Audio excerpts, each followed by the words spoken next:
देखो सर, हवा का एक रूल है, आग जब छोटी होती है ना तो हवा उसे बुझा देती है, लेकिन वही आग जब बड़ी हो जाए तो आग उसे और बड़ा करने का काम करती है। इसी तरीके से हमारी जिंदगी में बहुत सारी ऐसी समस्याएं होती हैं जो समय रहते अगर हमने उनको निपटा दिया तो समस्याएं पूरी तरीके से खत्म हो जाती हैं, लेकिन जब समस्याएं बड़ी हो जाती तो हमें निपटा देती है। नहीं, ऐसी एक बड़ी समस्या है सर जॉब। हालांकि जॉब कोई समस्या नहीं है, लेकिन जॉब की वजह से हमारी जिंदगी में सबसे बड़ी बड़ी समस्याएं आती है। समझाऊं क्यों मैं ऐसा कह रहा हूँ, ऐसा कॉन्टेक्स्ट कहाँ से मेरे मन में आया जो इस पर बात करनी चाहिए। दरअसल कल मेरे एक ऑफिस कलीग का फोन आया।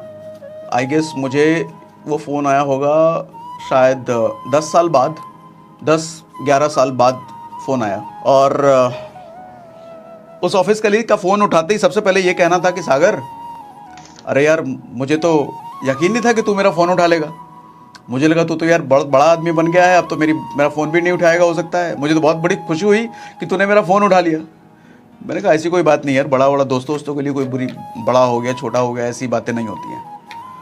तो खैर जब बातें आगे बढ़ी 45-50 मिनट बात हुई, और 45-50 मिनट में वो यूं समझो कि रोया नहीं, लेकिन रोने वाली पूरी हालत हो गई थी उसकी।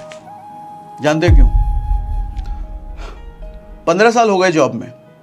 वो जो अपना दुखड़ा बयां कर रहा था, कह रहा था यार तेरा तो बड़ा सही है, तू सही समय पर जॉब से निकल गया, लेकिन हम यार बेवकूफ़ थे। हम उस टाइम पे तेरे को पागल कहते थे, लेकिन अब समझ में आ रहा है पागल तू नहीं, पागल हम थे। तू तो उस टाइम में भी बिजनेस की बात करता था, 40 के बाद 50 के बाद की बात करता था, और हम समझते थे कैसा पागल आदमी है, आज जो ज़िंदगी उसको जीता नहीं है, ढंग से काम करता नहीं है और फ्यूचर की बात करता रहता है। सब लोग तेरे को पागल कहते थे, लेकिन हमें समझ में आता है, हम सबको समझ में आता है कि पागल तू नहीं था, पागल हम थे। मैंने कहा क्यों भाई, ऐसा क्या हो गया, ऐसा क्यों कह रहा है? तो कहता है कि देख हालत आज ये हो गई है सागर, बीवी है, 2 बच्चे हो गए हैं, घर का रेंट जाता है, गाड़ी का रेंट जाता है, और ऐसी हालत में जॉब छोड़ने का बहुत मन करता है यार, दूसरी कंपनी में जाने का मन करता है, लेकिन दूसरी कंपनी में इसलिए नहीं जा सकता कि अब कौन इंटरव्यू को फेस करे, या इंटरव्यू में सिलेक्शन हो भी गया तो कौन नए तरीके से नया काम सीखे। अब काम भी नया चीज़ सीखने का मन नहीं करता यार, 15 साल हो गए एक जॉब में एक जगह काम करते हुए, और डर लगता है कि दूसरी जगह जम पाया कि नहीं जम पाया अपना मामला, कहीं नहीं जमा तो वहाँ से भी निकाल देंगे, फिर जो आ रहा है वो भी चला जाएगा। तो मैंने कहा ठीक है, प्रॉब्लम क्या है, तो जिस कंपनी में है उसी कंपनी में टिका रहे। बोला नहीं यार यहाँ भी नहीं रह सकते। मैंने कहा ऐसा क्यों? तो कहता है सर देख ऐसा हो गया है कि मैं जो काम करता हूँ ना, मेरे से ज़्यादा अच्छा काम वो नए लड़के जो ज्वाइन करके आते हैं 15,000 20,000 की सैलरी पर, वो मेरे से आधे से आधी की सैलरी पर हैं, लेकिन मुझसे ज़्यादा अच्छा काम कर देते हैं, मुझसे ज़्यादा तेज जल्दी काम निपटा देते हैं। क्लाइंट उनको ढूंढता है, जब क्लाइंट से कॉल होती है तो वो उनका नाम लेते हैं, मेरा नाम बाद में लेते हैं क्लाइंट।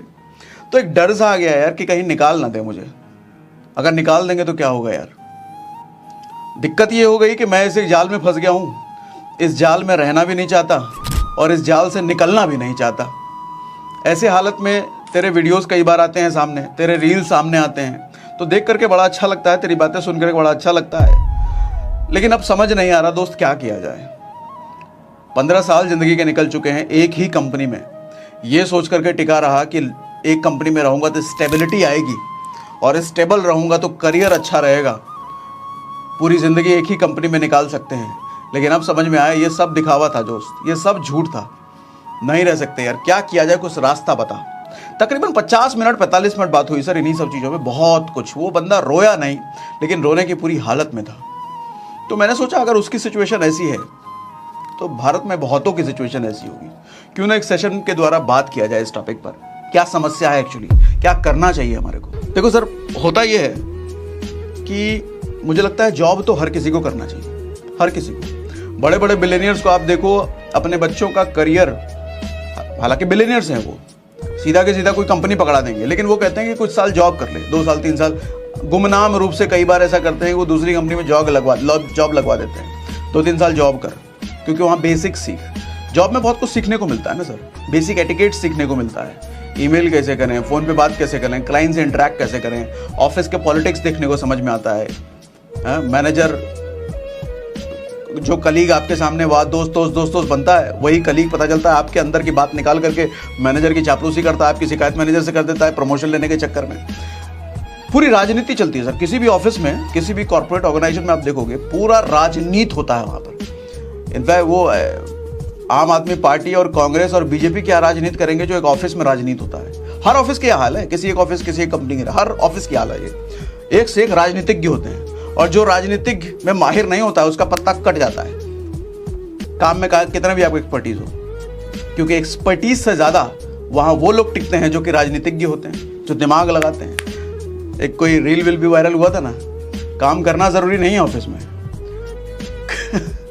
आप कितना काम करते हो ये दिखाना ज्यादा जरूरी है तो खैर चलो, ऑफिस पॉलिटिक्स पर हमारा बात करना एजेंडा नहीं है, हमारा बात करना है ऑफिस की वजह से, जॉब की वजह से जो समस्याएं हमारी जिंदगी में आती हैं। देखो 40s के बाद सबसे बड़ी दिक्कत ये आनी शुरू होती है ना सर, आप एक ही काम कर रहे हो 15 साल 20 साल से, आप थक चुके होगे, फ्रस्ट्रेट हो चुके होगे। शुरुआत में बड़ा मजा आता है, बड़ा अच्छा लगता है सब कुछ, कॉर्पोरेट कल्चर, वो HR आएगी 15 अगस्त पे, 26 जनवरी पे, क्रिसमस पे, होली दिवाली पर पे HR की पूरी टीम, सुंदर सुंदर लड़कियां आएंगी अलग अलग कलर में, आपको विश करेगी, खेल खिलवाएगी, कुछ ना कुछ एक्टिविटी करेगी, गिफ्ट मिलेगा, बड़ा अच्छा लगता है शुरुआत में। कभी फुटबॉल खिला देगी, कभी क्रिकेट खिला देगी, कभी कुछ खिला देगी, बहुत बड़े लगता है। लेकिन बाद में इन चीज़ों से आप बोर हो जाते हो, 15-15 साल 20-20 साल, और 40 के बाद ऐसा होता है कि आप नौकरी बदल नहीं सकते, जैसा उस आदमी ने बोला, नाम नहीं लूंगा मैं, नौकरी बदल नहीं सकते और उस नौकरी में रह नहीं सकते।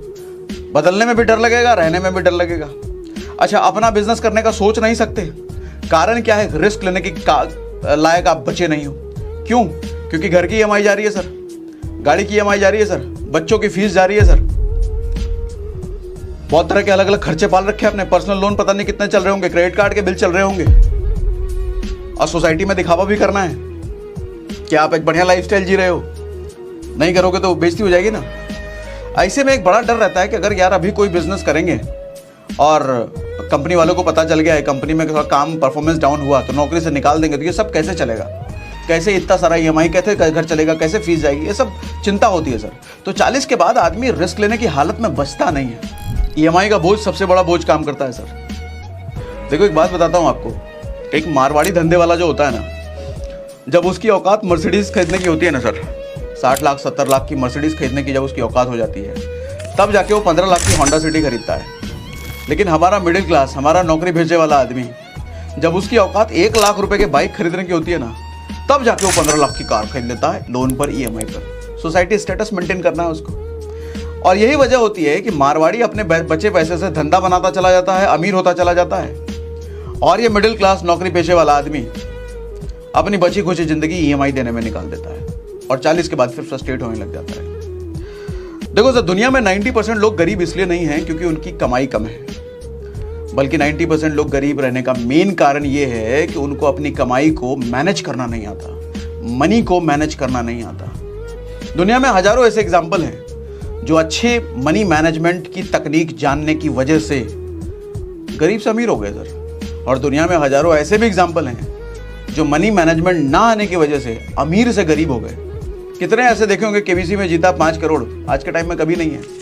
वो कच्चा बादाम करके वायरल हो गया, लेकिन आज के टाइम में कभी नहीं है। अच्छे गाना आता था, वो बॉलीवुड में चले गए, लेकिन आज के टाइम में कहीं नहीं है। Money management sir.